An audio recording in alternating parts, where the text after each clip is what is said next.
Tu vas enchaîner 2 tops? Tu veux rentrer dans le clickbait, c'est ça? Non mais j'avoue, pour un changement, c'est un changement, mais je m'attendais pas à ce que tu tombes dans la facilité comme ça. J'ai mes raisons pour commencer cette nouvelle saison avec un double top, j'ai mes raisons. Sérieusement, j'espère qu'il y a un truc derrière, parce que je pourrais presque regretter d'avoir signé, là.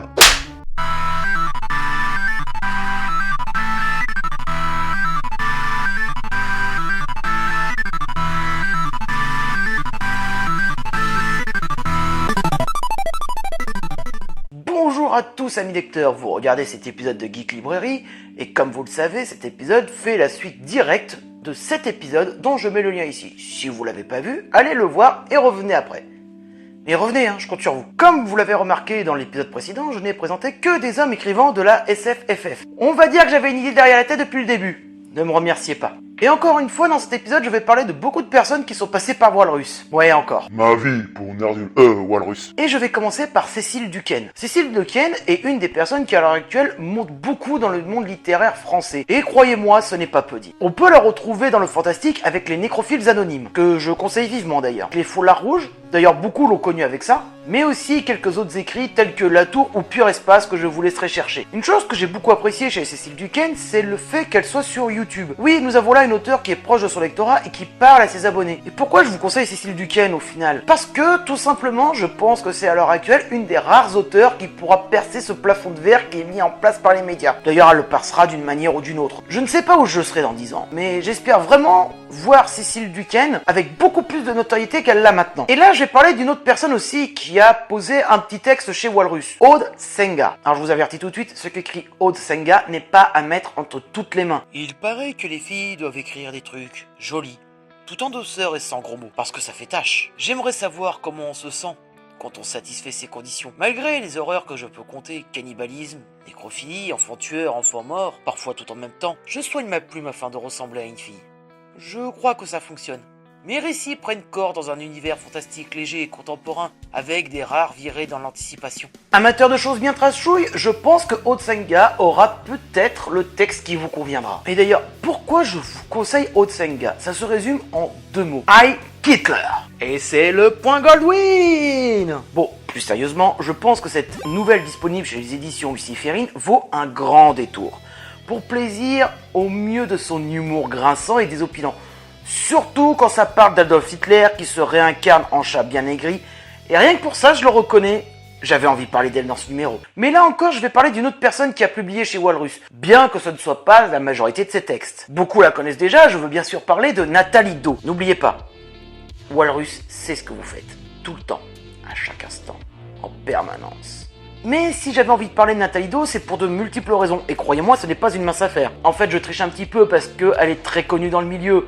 Déjà, sa biographie est longue comme le bras, et si on y mettait en plus les prix littéraires qu'elle a déjà gagnés, j'y mettrais le 2e. Autant dire que niveau passage technique et de talent, on se pose déjà là en fait. Nathalie Do a plutôt pris la direction de la fantasy, du moins c'est comme ceci que la plupart des gens la connaissent, et vous me direz c'est un peu normal. Mais le saviez-vous? Nathalie Do fait partie d'un groupe un peu particulier, The Deep One, mêlant conte et musique. Je vous laisse cliquer sur ce petit lien pour vous donner une petite idée. Bon, ce qu'il faut savoir, c'est que si je dis que la biographie de Nathalie Do est longue comme le bras, ce n'est pas pour rien, c'est une auteure qui est très prolifique. Un dépaysement assuré d'ailleurs pour certains.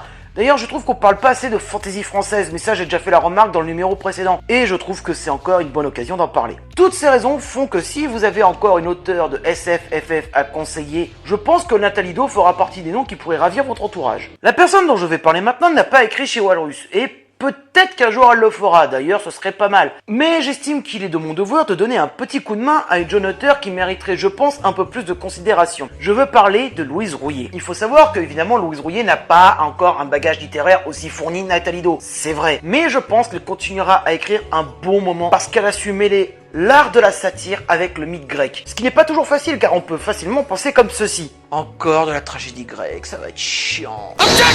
Bon, il faut savoir que j'ai fait une chronique sur un de ces 2 livres, Dionysos le Conquérant, et vu tout le bien que j'en ai pensé, je me devais de parler d'elle à nouveau. Et je pense que je vais surveiller les nouveautés de sa part comme du lait sur le feu. Là, je vais complètement tricher par contre parce que je vais parler de quelqu'un qui est déjà très connu dans le milieu normalement et que tous les amateurs de SFFF ont déjà entendu parler ne serait-ce qu'une fois. Je veux parler de Mireille Calmel. Bon, là, on change complètement de registre par rapport aux précédents auteurs. Mireille Calmel, elle, est plus connue pour mêler historique et romantisme. D'ailleurs, j'estime à l'heure actuelle que Mireille Calmel n'a absolument rien à envier à George R.R. Martin avec son son trône de fer. Mais le fait le plus intéressant, c'est que c'est le côté historique qui a été mis en avant par les médias traditionnels. Mireille Calmel interprète ses personnages avec une telle jubilation, puis un tel bonheur dans l'histoire, qu'on se surprend à manier l'épée, languir pour un troubadour, ou empoisonner ses rivales. Marie-Claire. 530 pages teintées de merveilleux. Madame Figaro.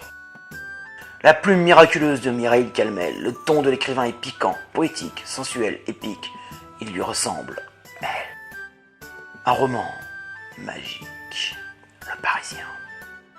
Mais si je vous conseille Mireille Calmel, ben, parce que Game of Thrones, putain. Je veux dire, vous en avez marre de Game of Thrones et de ses morts choquantes? Vous voulez autre chose qui soit pas non plus une énième ressucée de Tolkien et du Seigneur des Anneaux comme on a beaucoup eu dans la fantasy? Mireille Calmel et ses écrits sur Aliénor peuvent vous intéresser. Mais vous pouvez aussi vous intéresser à Lady Pirate, ou comment deux femmes, Mary Read et Annie Bonny, cherchent un trésor pour un crâne de cristal. Et non, vous ne me parlez pas d'Indiana Jones et le crâne de cristal. Dans les commentaires, ce film n'existe pas. Enfin, si, il existe, jusqu'à qu'il y ait des momies qui se décident de la jouer kung-fu. Alors certes, nous sommes là sur quelque chose de beaucoup plus sage et conventionnel, diront certains. Malgré tout, ça peut être une technique d'approche comme une autre pour initier quelqu'un à la SFFF française. Car après tout, si le côté historique est très présent, là j'ai envie de finir en apothéose avec Catherine Dufour, qui ravira toute personne aimant les textes un petit peu barrés qui seraient ma marque de fabrique. Je veux dire, vous pouvez lui offrir le guide des métiers pour les petites filles qui ne veulent pas finir princesse. J'ai envie de dire, ça va vous poser l'ambiance avec une petite critique bien sentie de notre système patriarcal, surtout dans le monde des jouets. Puis, une fois ferré, vous pouvez enchaîner avec, je sais pas moi,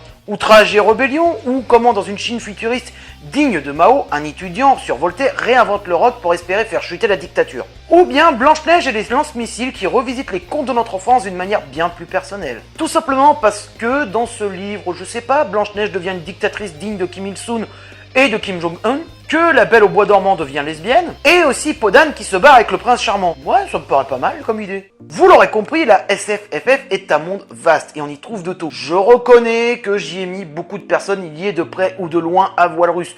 Mais que voulez-vous, on me changera pas. Et toi là qui regarde la vidéo, tu as des auteurs de SFFF à conseiller? N'hésite pas à le faire savoir dans les commentaires. Car après tout, ce n'était qu'un conseil pour des gens souhaitant se remettre à la SFFF. Bon, sur ce, c'est la fin de cet épisode de Geek Librairie un petit peu particulier. Donc les bails, tu les connais, t'hésites pas, tu t'abonnes, tu me rejoins sur les réseaux sociaux tels que Facebook et Twitter. Mon Tipeee est disponible pour ceux qui voudraient soutenir l'émission. Sur ce, d'ici là, ayez toujours un livre à portée de main. Et éventuellement un lance-missile aussi, ça peut toujours être utile, on ne sait jamais. Et rendez-vous la semaine prochaine, amis lecteurs. Bon, tu vas nous dire de quoi il leur tourne. De top d'affilée, tu veux plus d'abonnés, c'est ça? Non mais attends, mais t'es vraiment limite en fait là. J'ai un plan. La semaine dernière je parlais des hommes, cette semaine je parle des femmes, c'est qu'il y a un plan derrière, il y a rien qui vous percute. J'avoue qu'une petite mise au point sera la bienvenue là. Synthèse. Disons que j'avais envie de mettre les points sur les i sur un certain sujet et que ça va arriver la semaine prochaine.